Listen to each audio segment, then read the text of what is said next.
네, 안녕하십니까. 네이버 클라우드의 유현주입니다.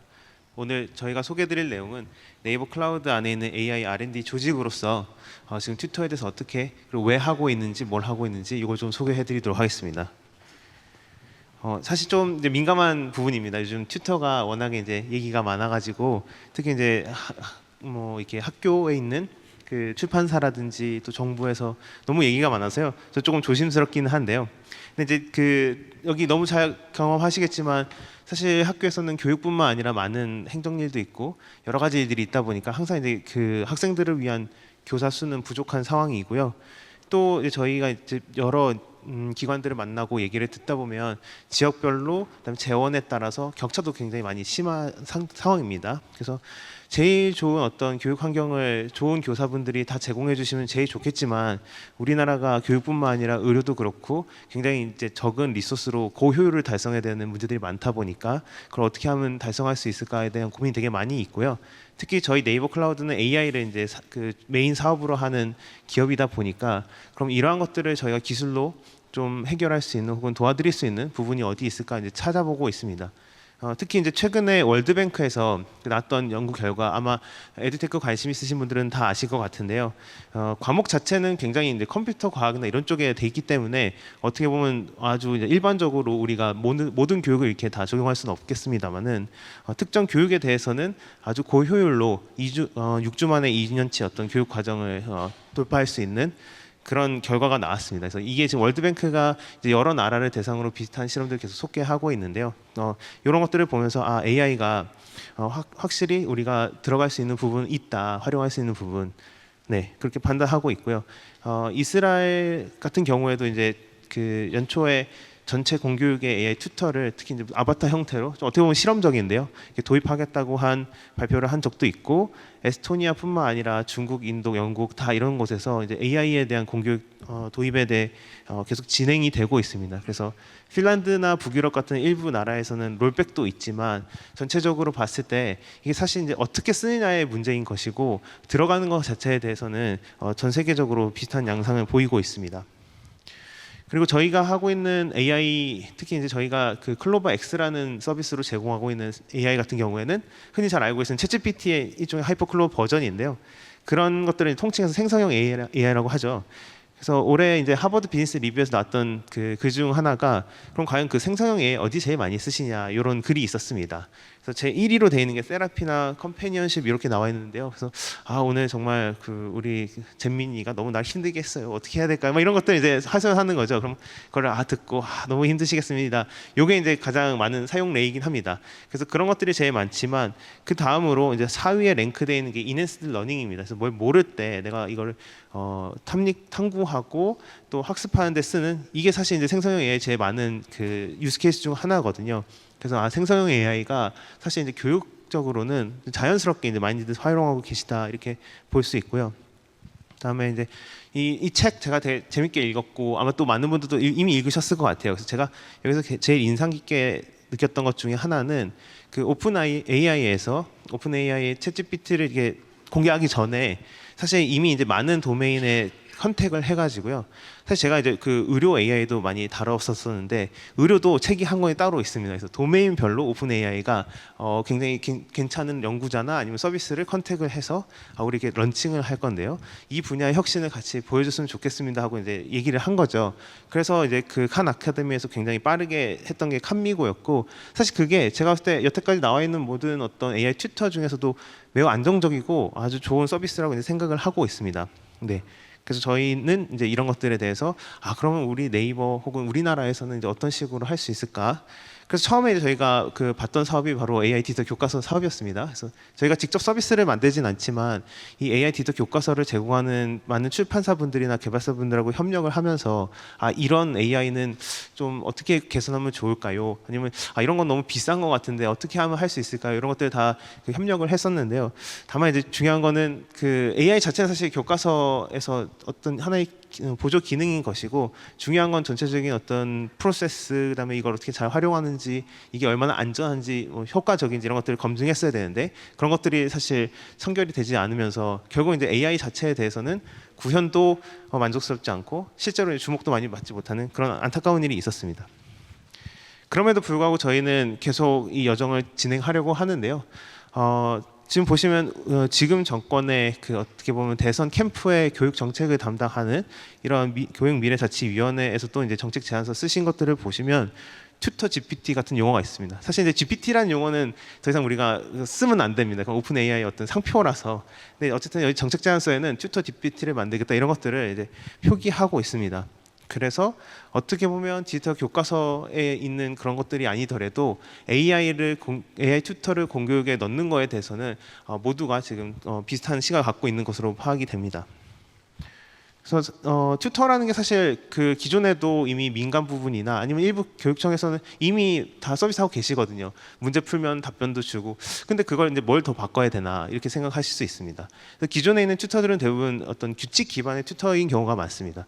근데 그거를 굳이 지금 우리가 생성형 AI라는 비싸고 좀 통제하기 어려운 걸로 바꿔야 할까 이런 의문이 있을 수 있는데 저희는 그 이유를 다음과 같이 보고 있습니다. 일단은 설명이 좀 다양하지 못하거든요. 예를 들면 딱 봤을 때 학생을 봤을 때 이렇게 설명을 했더니 어느 부분에서 약간 초점이 흐려지고 약간 이렇다 이러면 이제 그쪽을 가지고 너 이게 이해 안 되지라고 물어볼 수 있는데 사실 이제 룰 기반은 그냥 바로 내가 갖고 있는 컨텐츠 나가기 때문에 그런 조정이 이제 불가능하거든요. 그래서 이렇게 하면 어때? 저렇게 하면 어때? 예를 들어서 말이야 이러면서 막 이렇게 설명을 하시는 그것들은 사실 생성형 AI가 아니면 유연하게 하기가 좀 어려운 상황이고요. 그다음에 두 번째로는 이제 답을 제공해 달라. 다 됐고 나는 이제 답을 알고 싶다.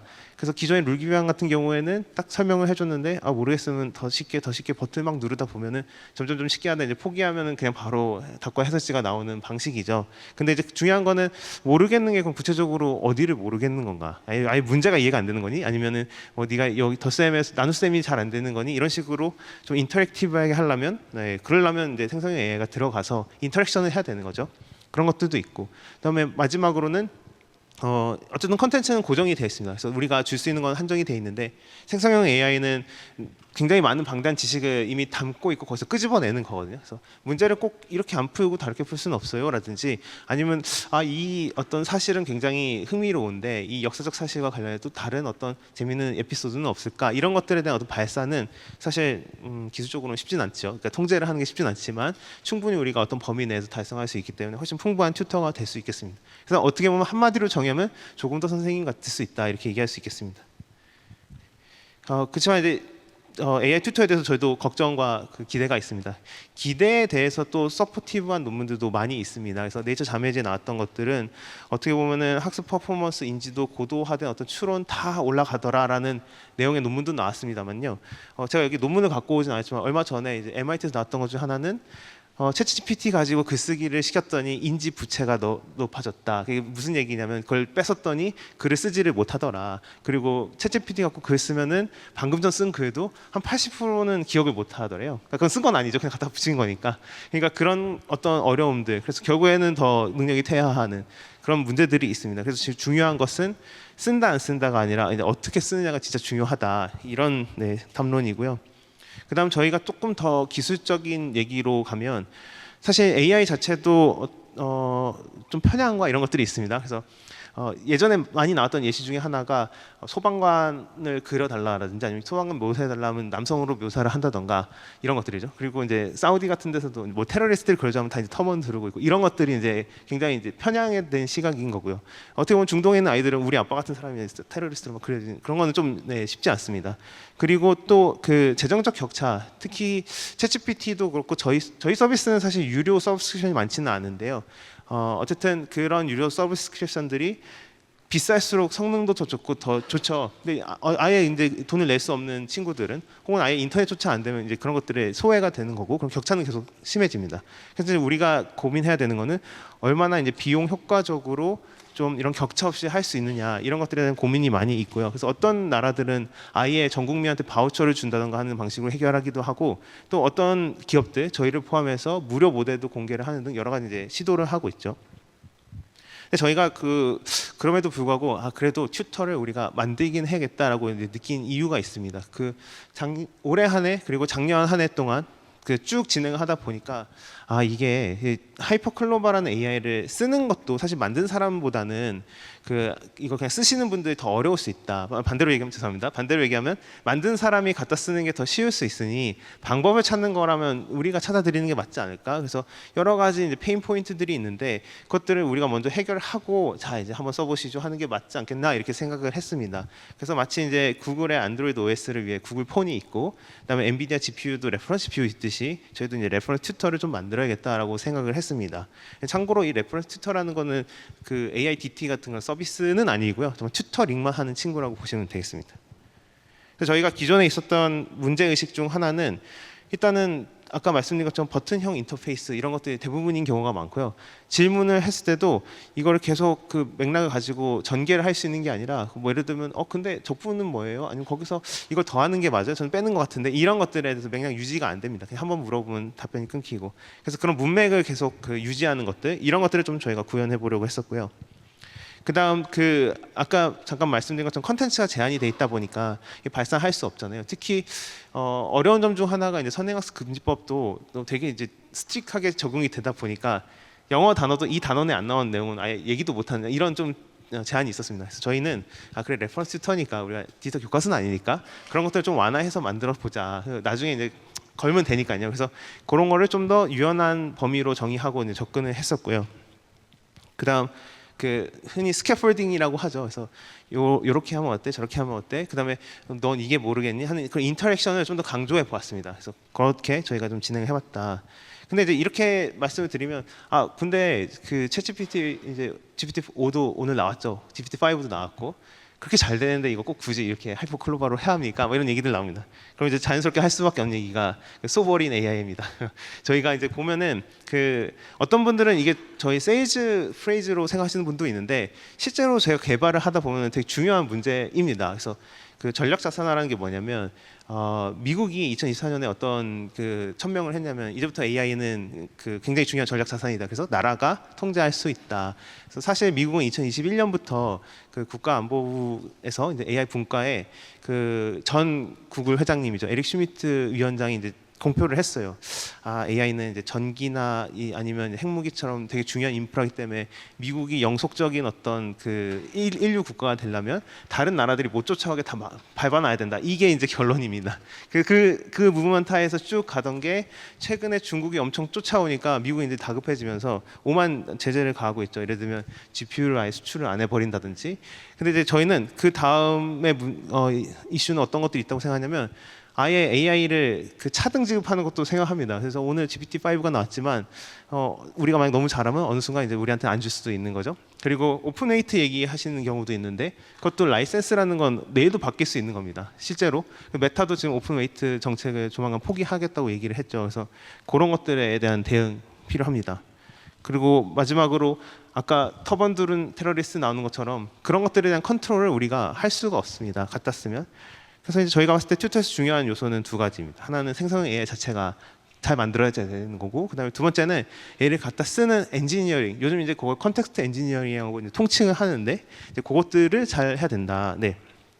그래서 하이퍼클로바를 위해서 아예 교육을 위해서 저희가 기능 개선을 계속 꾸준히 하고 있습니다. 이거 제가 뭘 갖고 온 거냐면 실제로 저희가 모델을 만드는 엔지니어들하고 협력할 때 이런 식으로 튠업 스펙을 넣으면 그거에 대한 어떤 벤치마크 셋도 만들고 실제 학습을 통해서 계속 기능 개선을 합니다. 그래서 저희가 계속 의견을 주시면 여러 채널로 이제 의견을 주시면 그걸 취합을 해서 하이퍼클로바가 이거 진짜 안 되네. 그럼 이거는 좀 우리가 빠르게 이제 기능을 넣어야겠다 하면 이런 식으로 조율을 해서 들어가는 거죠. 그럼 이제 저희가 보통 2, 3개월마다 공정이 쭉쭉쭉 진행이 되는데 그다음 공정에 이제 들어가게 되는 그런 시퀀스입니다. 그리고 또 저희가 요즘 흔히 얘기하는 리즈닝 모델이라는 이런 것들도 계속 알고리즘적으로 개선을 하고 있습니다. 그래서 수치가 막 있지만 어쨌든 개선을 많이 했다. 그래서 계속 알고리즘을 개선하고 있다 이렇게 말씀을 드리겠고요. 그리고 또 비용 절감을 하기 위해서 저희가 모델의 크기도 계속 줄입니다. 그래서 모델 크기 줄인다는 게 그냥 한번 호출할 때 가격이 싸진다고 보시면 되거든요. 저희가 만든 지금 레퍼런스 튜터도 보통 문제 풀이를 한번 쭉 하면 한 번에 80원 정도 나옵니다. 되게 비싸다고 생각합니다. 80원이면 하루에 몇 번씩 하면 금방 몇천 원, 몇만 원 이렇게 되니까 그래서 그거 여전히 갈 길이 멀다 이렇게 생각을 하고 있지만 그걸 이제 모델 사이즈를 줄이는 방식으로도 하고 있고 일부 이제 무료로 모델을 공개하는 방식도 취하고 있습니다. 그리고 컨텍스트 엔지니어링 잠깐 말씀드렸는데 저희가 각 상황에 대해서 이거는 이런 식으로 AI 기능을 넣고 만약에 이게 지금 하이퍼클로버가 다루지 못하고 있으면은 더 세부 내용으로 쪼개가지고 그 태스크를 더 쉽게 만들 뭐 이런 작업들, 그다음에 메모리는 어떻게 만들 거면 이런 것들을 이제 계속 지속적으로 해서 결국에는 어떤 코드를 만들고 있다고 보시면 되겠는데요. 그래서 말씀드린 아까 그 목표들을 이제 이런 식으로 좀 제가 시도해 보았습니다. 그래서 지금 시간상 좀 빠르게 넘어가면, 그리고 부가적으로 또 어떤 대시보드들도 교실 단위의 대시보드라든지 아니면 학생 단위의 대시보드 같은 것 저희 만들어서 이제 개발해 놓은 상태이고요. 그래서 예를 들면 영어 같은 경우에는 이런 식의 데모, 저희 실동작 데모를 보여드릴 수 있겠는데, 빈칸 문제, 전 이제 6차 교육과정 세대인데 그 내신 하다 보면은 빵꾸 뚫기 되게 많이 있거든요. 그래서 그런 문제를 이제 추천해 달라고 한 거죠. 그럼 저렇게 문제가 나오고 드륵 긁으면 이제 채팅창으로 이동을 한다던가, 그다음에 해석해 달라거나 하면 해석을 한다던가. 참고로 이제 저희가 이제 최소 자원으로 잡아서 해보니까 속도가 이 정도 나오더라고요. 그래서 네, 학생들에게 인내심을 가르칠 수 있습니다. 네. 그래서 한참 기다리다 보면 이제 이렇게 나오는 거죠. 그러면 단어도 알려달라고 할 수 있고, 네, 여러 가지를 할 수 있습니다. 다만 제가 시간 관계상 다 보여드리긴 좀 그렇고요. 제가 뒤에 그 링크 하나를 QR로 드릴 텐데 거기 들어가시면 세부 기능이 다 동영상별로 나와 있거든요. 그래서 그걸 좀 참고해 주시면 좋을 것 같습니다. 수학도 마찬가지로 질문을 드릴 수 있습니다. 드린다고 하니까 좀 그러네. 네, 질문을 할 수 있습니다. 네. 그럼 저런 식으로 계속 문제풀이, 뭐 잘 모르겠어 이런 식으로 쭉 계속 인터랙티브하게 할 수 있는. 그리고 저희가 봤을 때 어쨌든 얘도 그 말투 이런 걸 좀 부드럽게 했습니다. 그래서 그 극중칭으로 이렇게 막 대접하는 게 아니라 알겠다, 네 시작해 보자 이런 식으로, 네 이런 식으로 만들었고요. 역시 마찬가지로 네 링크로 좀 가름하겠습니다. 그래서 여기 보시면 이 QR 찍으시면 사용자 가이드랑 이 동영상 같은 거 보실 수 있어요. 그래서 간혹 혹시 동영상 안 뜨시는 분들도 있을 수 있는데 그러면 여기 그 주소로 문의 주시면 제가 처리하도록 하겠습니다. 그래서, 네 넘기겠습니다. 그렇지만 여전히 이제 저희가 좀 부족한 부분들이 있습니다. 그래서 제일 큰 거는 생성형 AI이기 때문에 항상 나오는 것, 통제가 잘 안 되는, 그러니까 할루시네이션이 좀 있다던가 이런 것들은 계속 지속적으로 개선을 하고 있고요. 아니면 말귀를 잘 못 알아듣는 경우도 가끔 있거든요. 그래서 그런 것들. 근데 생각해보면 사실 AI가 말귀를 못 알아듣는 걸 가만히 잘 보면 말을 이상하게 한 경우가 제일 많습니다. 그래서 그거 말씀드리고, 저희는 이제 계획을 말씀드리면 사실 이 모든 코드는 저희가 무료로 공개하려고 만들고 있습니다. 그래서 아까 보셨던 기능들을 연말에는 그 코드 레벨로 다 이제 저희 공개할 예정이고요. 관심 있으신 분은 그냥 받아서 쓰셔도 되긴 하거든요. 다만 이제 문제 컨텐츠 같은 경우는 같이 제공이 되지 않아서 메타데이터는 좀 맞춰서 넣어야 됩니다. 궁금하신 게 있다면 아까 그 메일 주소로 좀 연락을 주시면 좋을 것 같고요. 그래서 저희 지금 과목을 좀 설명드리면 현재는 수학, 영어만 하고 있습니다. 근데 지금은 아주 레퍼런스 MVP 미니멈 바이블 프로덕트라고 해서 정말 최소 기능만 되어 있는데 이거를 조금 더 초등학생에 맞춰서, 그다음에 중고등학생에 맞춰서 분기를 태워서 좀 개발할 예정이고요. 그다음에 올 하반기에는 좀 시도교육청하고 얘기를 해서 저희 그 IRB, 그러니까 연구윤리위원 같은 거 좀 통과해서 실험을 하는 걸 좀 해보려고 합니다. 그래서 좀 고도화하는 작업을 좀 진행하려고 하고, 12월에는 이제 완전 공개를 할 예정이고, 내년에는 이제 사회과학까지 좀 커버를 하는 걸 목표로 하고 있습니다. 마지막으로 좀 말씀을 드리면, 저희는 어떤 튜터를 만들어서 사업을 하는 게 목적은 아니고요. 그 하이퍼클로버라는 AI를 어떻게 하면 튜터로 잘 활용할 수 있을지를 먼저 저희가 경험을 하고 그 발견을 이제 공유 드리려고 이 프로젝트를 시작했습니다. 그래서 많은 관심 가져주시면 감사드리겠습니다.